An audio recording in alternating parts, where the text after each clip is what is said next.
खुदावंद यीशु मसीह नासरी के नाम में आप सबको मेरी तरफ से एक दफ़ा फिर सलाम।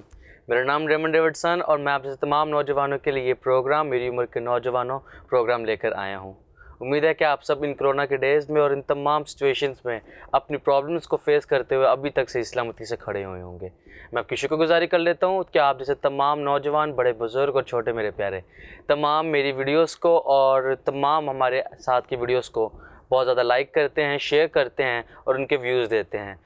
इसी तरीके से हमारी मदद करते रहेगा और मैं आपका तहे दिल से शुक्रगुजार हूँ कि आप हम जैसे नौजवानों को उम्मीद देते हैं और हमारे आगे बढ़ने में, हमारे फ्यूचर को बनाने में हमारी मदद और सपोर्ट करते हैं। मैं तमाम अब जैसे लोगों का एक दफ़ा फिर शुक्रिया अदा करता हूँ। खुदा आप सबको बड़ी बरकत दें और उम्मीद है कि हमारे वसीले आपको ऐसे ही अच्छे अच्छे पैगाम मिलते जाएंगे। आज का जो मौजू वो कुछ ऐसा है कि मैं आज कोई टॉपिक नहीं बयान करूँगा। आज मैं एक वाक़ये के ऊपर आपके साथ डिस्कशन करने को आया हूँ। डिस्कशन माने आप सब जानते होंगे 14 अगस्त 2021 में रिसेंटली अभी एक वाक़या हुआ है हमारी टिकटॉकर आयशा अकरम के साथ। हम सब जानते हैं कि जो कुछ हुआ वहाँ पे एट द मोमेंट हुआ और जो हुआ वो गलत हुआ। बट मैं आपके साथ कुछ थोड़ा सा और डीपली उस टॉपिक पे बात करना पसंद करूँगा। हम सब जानते हैं कि वो जो हरकत हुई वहाँ पे गलत हुई। हम इंसानी फितरत होते हुए अगर हम एक लड़की को बाहर देखें तो क्या हमारे ज़हन इतने डिस्ट्रैक्ट है और इतने नापाक या इतने डिस्ट्रैक्ट हम लोग हो गए हैं कि हम लोग किसी को आम तरीके से जीने भी नहीं देंगे। या हम किसकी गलती कंसीडर करें, उन लड़कों की कंसीडर करें या उस लड़की की कंसीडर करें? अगर हम उस पहले 2 दिन देखें, 3 दिन अगर हम देखें तो सबसे पहले आयशा अकरम, आयशा अकरम, आयशा अकरम, आयशा अकरम। लेकिन अगर थोड़ी देर अगर हम आगे चले जाए, सारे आयशा अकरम ही कर रहे थे, लेकिन सबने उसको नेगेटिव तौर पे लेना शुरू कर दिया। काफ़ी ने उसके कमेंट्स किए कि जी उसके कपड़े वाहियात थे, उन्होंने कपड़े सही तरीके से नहीं पहने, कपड़े ठीक थे। बट अगर हम थोड़ा सा और आगे चले जाएं, आगे हमने देखा कि उनको वहाँ से निकाला गया, ग्राउंड से निकाला गया। बिकॉज द रीज़न वहाँ पे हूटिंग हो रही थी, वहाँ पे लड़के शरारतें कर रहे थे। वहाँ के सिक्योरिटी गार्ड ने उनको वार्न किया और उनको वहाँ से निकाला। बट ये भी सुनने में आया कि वो लोग जंगला फलांग के अंदर आ गए। ऐसे वाक़यात में हमें क्या करना चाहिए? ये हमारे साथ हो क्या रहा है? फिर आगे अगर हम बोलते हैं कि मैं मुल्क की बेटी अगर अपने मुल्क में सेफ़ नहीं हूँ तो मैं कहाँ जाऊँ? तो मैं एक बात कहना चाहूँगा कि हमारा मुल्क अनसेफ़ है, बाकी सारे मुल्क सेफ़ हैं। अगर आज हम किसी को यहाँ पे आज़ादी से जीने नहीं देंगे तो हमारा मुल्क तरक्की नहीं पा सकता। हम अपने मुल्क को किस तरीके से रिप्रेजेंट करा रहे हैं दूसरे मुल्कों को कि हमने 14 अगस्त जो कि हमारा आज़ादी का दिन होता है वहाँ पे हमने एक औरत को आज़ादी दे दी कि जो करना है कर लो, हम मर्द हैं। या उस लड़की की ईगो हर्ट करेगी कि उसने लड़कों को दिखाया कि नहीं तुम लोग कुछ नहीं कर सकते, मैं एक औरत होकर तुम लोग के बीच में आके सब कुछ करके दिखाऊंगी। आज एक सवाल मैं आपसे तमाम नौजवानों, बड़े बुजुर्गों या छोटों, जो कोई भी देख रहा है, आप सबके सामने के सवाल रखने आया कि आज हम लोग अपने मुल्क को तमाम दुनिया में किस तरीके से रिप्रेजेंट करा रहे हैं। हमारा अमल क्या है? क्या हमारे अमल से किसी को ठोकर लग रही है या किसी को बरकत मिल रही है? हमारे लफ्ज़ क्या हैं? क्या हमारे लफ्ज़ों के किसी के दिलों पर चोट लग रही है, किसी के दिलों को सुकून आ रहा है? हमारा अमल, हमारे काम, हमारे तरीक़ेकार कुछ ऐसे तो नहीं जिससे हमारे मुल्क की बदनामी हो रही है, हमारी कम्युनिटी की बदनामी हो रही है? हमारी माँ बहनें किधर सेफ़ हैं? कहीं पर भी नहीं। बट अगर हम अपने आप को ठीक करें तो क्या हमारी माँ बहनें सेफ़ नहीं होंगी? या उन 400 लोगों ने जिनके ऊपर पर्चा कटा, क्या वो लोग सेफ़ होंगे अब? क्या उनके ऊपर पर्चा कटा है? क्या उनके घर में माँ बहनें नहीं हैं? क्या उनकी ज़िंदगी का कोई मशगला या कोई मरहला नहीं है जहाँ पे उन्होंने जाना है, घूमना है, फिरना है?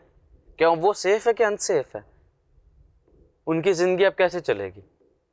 या उस आयशा अकरम से अगर जब उसका इंटरव्यू में हमने देखा या सुना तो आप लोगों ने भी सुना होगा वो, और उन्होंने बाकायदा तौर से कहा कि जो लोग मुझे बचा रहे थे और वही लोग मुझे उछाल भी रहे थे। तो हम इसको किस नज़रिए से लें? अब जो अच्छे लोग हैं क्या वो ही बुरे लोग होते जा रहे हैं?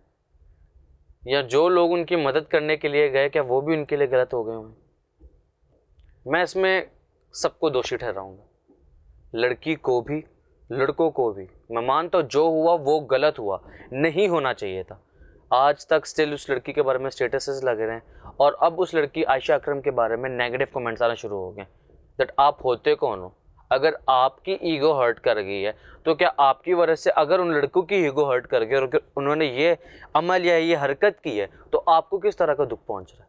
क्योंकि पहले तो आपने शुरू किया। या हम किनको कसूरवार ठहराएं? एक कहावत है कि दूसरों के गिरेबान में झांकने से पहले अपने गिरेबान में झांको। हम जब तक अपने आप को दुरुस्त नहीं करेंगे हम अपने माशरे को दुरुस्त नहीं कर सकते।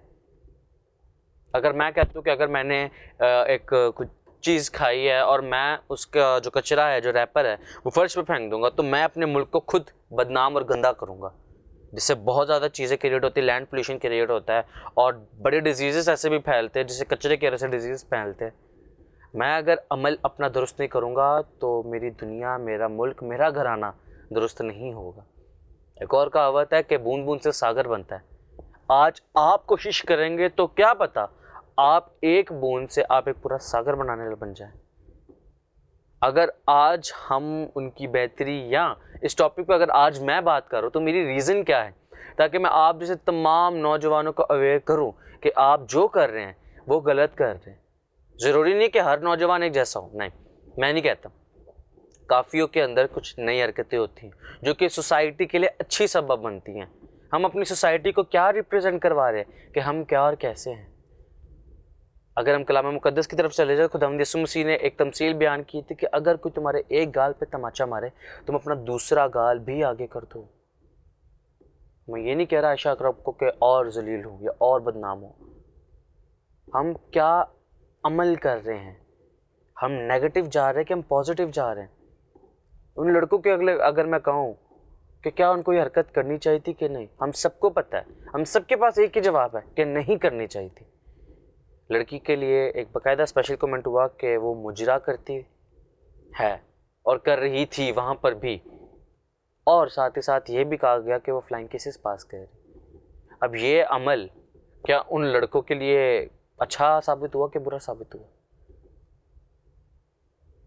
हम अपने कामों को खुद दुनिया में रिप्रेजेंट कराते हैं। सिर्फ वही नहीं, 14 अगस्त की फर्स्ट नाइट जो थी वहाँ पर भी एक रिक्शे वाला जो सीन हुआ, शायद आप तक वो भी वीडियो पहुंची होगी।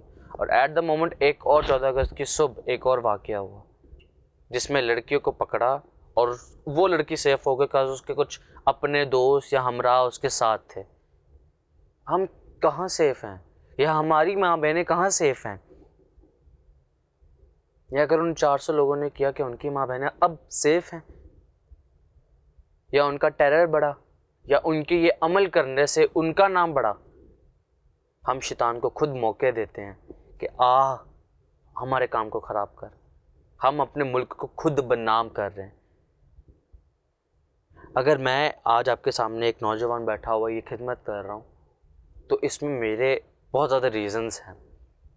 आप अपने रीज़न्स को जानते हैं। अगर उन 400 लड़कों ने वो हरकत की तो उनका रीज़न क्या था? आज मैं एक इंसान होते हुए उनकी सोचों को नहीं पढ़ सकता, लेकिन खुदा जो कि सबका खुदा है, वो ज़िंदा खुदा है। आप जहाँ कहीं भी चले जाएं वो आपके साथ रहता है, आपके अच्छे बुरे दोनों अमल को देखता है, बट हम नहीं देखते। अगर हम इसी के हवाले से बात करें कि हम अपनी सोसाइटी को बिल्डअप कैसे कर सकते हैं, तो कलाम बयान करता है 2 कुरिन्थियों उसका 13वां बाब और उसकी 11वीं आयत में। गौर से सुनिएगा। गर्ज ए भाइयों, खुश रहो, कामिल बनो, खातिर जमा रखो, मेल मिलाप रखो, तो खुदा मोहब्बत और मेल मिलाप का चश्मा तुम्हारे साथ होगा। तुम्हारे साथ होगा। वो चश्मा है, वो बहता हुआ चश्मा जो कि कभी नहीं रुकता। वो हयात का चश्मा है, वो ज़िंदगी का पानी है।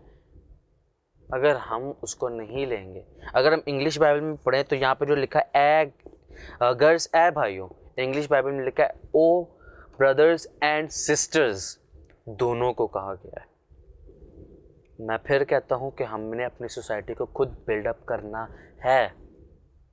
हमने बहुत से जगह में सुना है, अपने सीनियर से सुना है, अपने उस्तादों से सुना है, अपने बुज़ुर्गों से सुना है, अपने माँ बाप से सुना है, और बहुत ज़्यादा कॉन्फ्रेंसेस में भी सुना है that youth is a pillar. Youth एक पिलर है। अगर एक बहुत बहुत बड़ा अराउंड अबाउट 1000 बंदा उसके अंदर आ सकता है, हॉल है एक, उसके अंदर हद नहीं ना तो 100-200 पिलर लगे होंगे। वो पिलर उस हॉल की जान है, उसकी मजबूती है। अगर पिलर हट जाएंगे तो हॉल का गिरना पॉसिबल क्या, 1000% श्योरिटी कि वो गिरेगा। आप पिलर हैं, आप सैतून हैं, आपके अंदर की आग बतानी चाहिए कि हम मसीही हैं, हम खुदा के बेटे हैं, हम पाकिस्तानी हैं। अगर आप देखें तो हमारे मुल्क के पाकिस्तान का झंडा जो है वो है ग्रीन एंड वाइट। वो वाइट जो कलर है वो किसको रिप्रेजेंट करता है? हम मसीहियों को। बट अगर हम अपना वो सफ़ेद नुक्ते को अगर हम काला करें तो इसमें हमारे खुदा की गलती नहीं है, वो हमारी खुद की गलती है। हम पिलर्स हैं, हमने अपने मुल्क को, अपनी माँ बहनों को खुद सेव करना है। हम करेंगे। आज ठान लें और आज बोलें कि नहीं, मैं करूँगा अपनी माँ बहनों के लिए, अपने मुल्क के लिए, अपने जैसे तमाम नौजवानों के लिए कुछ करके दिखाऊंगा, ताकि आइंदा आने वाले आयामों में ये हरकत फिर से ना हो। हम सब मिलकर खड़े होंगे और उन सारे लोगों को जिनको और जिनके साथ ये नासलूकी बदसलूकी हुई है उनको हम सपोर्ट करेंगे। बट हमने अपने अमल को दुरुस्त करना है तो हम ऐसे काम करने वाले बनेंगे। हमारे अमल दुरुस्त होने चाहिए। खुदावंद आप सबको इस मैसेज के वसीले से बड़ी बरकत दे। इसको शेयर करें, इसको मैक्सिमम शेयर करें, ताकि आप जैसे तमाम नौजवानों की आवाज़ जो कि मेरे साथ इस बात पे एग्री हैं उन लोगों तक पहुँचे। हम किसी को गलत नहीं कह रहे, बट हम उनको दुरुस्त करने की चाहत रखते हैं और हम करके दिखाएंगे। खुदावंद आप सबको बड़ी बरकत है। अब मुझे और मेरी टीम को इजाज़त दें और उम्मीद है कि आइंदा आने वाले तमाम प्रोग्राम में भी हम आपको ऐसे ही तमाम प्रोग्राम्स के बारे में अपडेट देते रहेंगे। Thank you so much. God bless you.